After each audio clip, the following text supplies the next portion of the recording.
TV to gonɗon e no gonirɗon yo jaame kissal wone moɗon hande Pini TV ari ɗo e place du souvenir sababu noon ko arde tawtirede on ɗon forum mo gandanɗa hoorema ko renaissance patriotique ko kamɓe mbaɗi ɗum ngol ɗo woni lawol mabɓe garowniwol ko ɗum forum national de la jeunesse forum national de la jeunesse mo gandanɗa hoorema fati ke développement durable leydi men ndi ko ɗum saabi noon hande gardiɗo mabɓe o addiɓe ɗo e à la place du souvenir gam vraiment wawde yewtidde bandiraɓe wawde yewtidde également e ɓesguli ɗi ha wawa dañde ko gandanɗa hoorema ko ene wawa naftude e leydi Sénégal moni foof à la sortie de so tawi Allah hokki en fartaŋe en jalti e oɗo forum ene wawi taw ma gartameji kewɗe dañe gam vraiment ɓesguli ɗi mbawa naftorade ɗum waɗi renaissance patriotique waɗi lawol mum garwaniwol gam vraiment wawde humnude oɗo forum gam vraiment kala ɓiɗɗo Sénégal naajo nder leydi Sénégal no didorino so ari ɗo beelma wawa dañde hen ko ganduɗa hoorema ene wawa naftorade ñu ngi jéggi bu baax en plus ci retard bi parce qu'on devait commencer depuis un bon bout de temps mais gëm naa ne yéen ma gën a xam au Sénégal c'est pas évident du tout mais bon très contente aujourd'hui vraiment d'être là parmi vous ce soir ñu nar a passer un bon après-midi vraiment très riche en culture en connaissances et en échanges aussi donc je vais vous lire un peu juste benn débrief bu ndaw pour wax leen le programme ni mu nar a tëddee ci en jetti en jarnima koreji e bandiraɓe kala en jarnima renaissance patriotique debbo e gorko en jarnima jignaɓe e koreji ummiɓe ro woɗɗi ala fof to ummaki guila Fouta goppi haajuji munen gaari ɗo ha e nder Dakar e leeɗe ɗe kala ɗum noon ko on jarama Allah jarama oɗo ñalawma ko coynotoɗen hen ko e mbiyatan yo Allah hokku en wortorade ɗum alhamdulillahi onon fof mi yimon yo Allah yommon moƴƴere yo Allahu teddin mon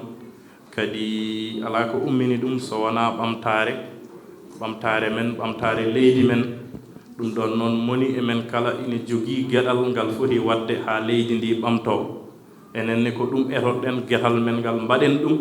ko heddi ko woni ke juuɗe Allah woni goto moƴƴo kanko andi ɗo waɗata alhaali makko oɗon ñaaga duwaw oɗon ñaaga dusgu oɗon ñaaga ballal nde Allah hokkata en yettinde fandare nde jogiɗen nde on jettama on jarnama en ji galleji fof en ji koreji kala sen mbi eɗen lima tan en juumat yo garme tan o futtini kam guite ɗum noon onon fof on jarama no fewi yo Allahu yommon moƴƴere vraiment mbokk yi ñu ngi leen di jaajëfal di leen sant di leen gërëm en mission hors du Sénégal a tenu à se faire représenter donc nous sommes dans une posture d'écoute pour suivre vos réflexions et nous attendons avec empressement vos recommandations qui, j'en suis sûr,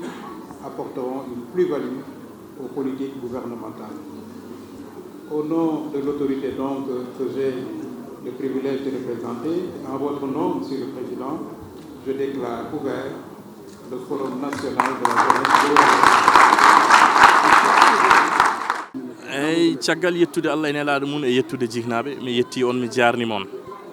e garangal moon onon presse o mi yetti kadi membre uji renaissance patriotique e golle mabɓe baɗɗe fayida guila renaissance fuɗɗi e joni ko hitande kono e hitande en Allah walli en mbaɗi golle kewɗe fayida golle pattam lame ko fayte santé ko fayte éducation ko fayte social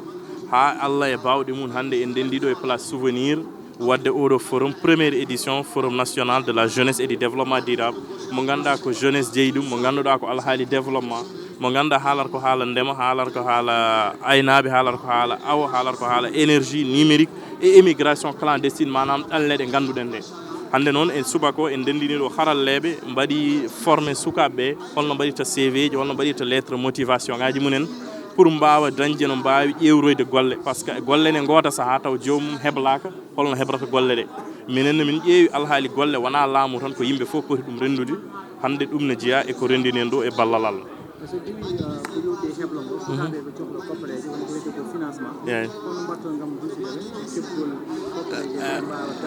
aɗa andi financement wona hunde wemde sinno yimɓe fof keɓande financement tan caɗele mbaɗata financement saɗa waɗa ɗum mbiyeɗa ko addu dossier ji ya tawi ko entreprise jiɗa wadde ma namno kayitaji kala ko ƴettuɗama namno kayitaji il faut keɓa ɗin kayitade nde keɓa financement ɗiɗon ne kadi financement ji hon goddi ko honen noon ma balle gandine laabi ɗi ɗo ndewata ha gadda kayitaji Allah e wonde moƴƴo balle gadda minen aussi e nder mouvement amina ƴewde partenaire ɗi ganda ko caggal leydi ummoto ne ngara mbawa wallude sukaɓe mbaɗa ɗumen financé e projet ji mum ko ɗum kadi ne jeeya e komin mbaɗata so jii hande directeur agence française de développement ari on jii directeur généraux ji garɗi ɗi ummiɓe e ko banque ɓe ko numérique ɗum ne jeeya e ñalawma o e bawɗe Allah. Dernière question. so ɗiɗo oɗo ñalawma o jiɗɗi donc yewti e darde suga kadi ɓamtare ɗumine hol kadi activité ji goɗɗi ganduɗa hoorema fedde nde ina yimɓe wadde ɗumanage jalo eyyi c'est ko namdal bangal fayida minen hande ma won hitande min puɗɗi min mbaɗi golle ɗe ganduɗa e santé éducation e ko way noon amin continue aussi wadde ɗen golle kala ko fayte développement durable kala ko fayte ɓeydade leydi ndi hanti ko hen min goni kala jiɗɗo liggodirde amen kadi amin mbi ɗum bisimilla mum liggodiren e ɓamtare leydi ndi liggodiren e ko nafata leydi ndi ko nafata jeunesse o ko nafata awoɓe ko nafata aynaɓe ko nafata almuɓe hay goto min paltaki mouvement wona mouvement mawɓe tan ko mawɓe sukaɓe ko janggoɓe ɓe janggani so jii ko woni ɗo ko on jii salo no wayni kadi yimɓe nana gara yimɓe cuwa ardude donc ɗum kadi ko yettude Allah no fewi.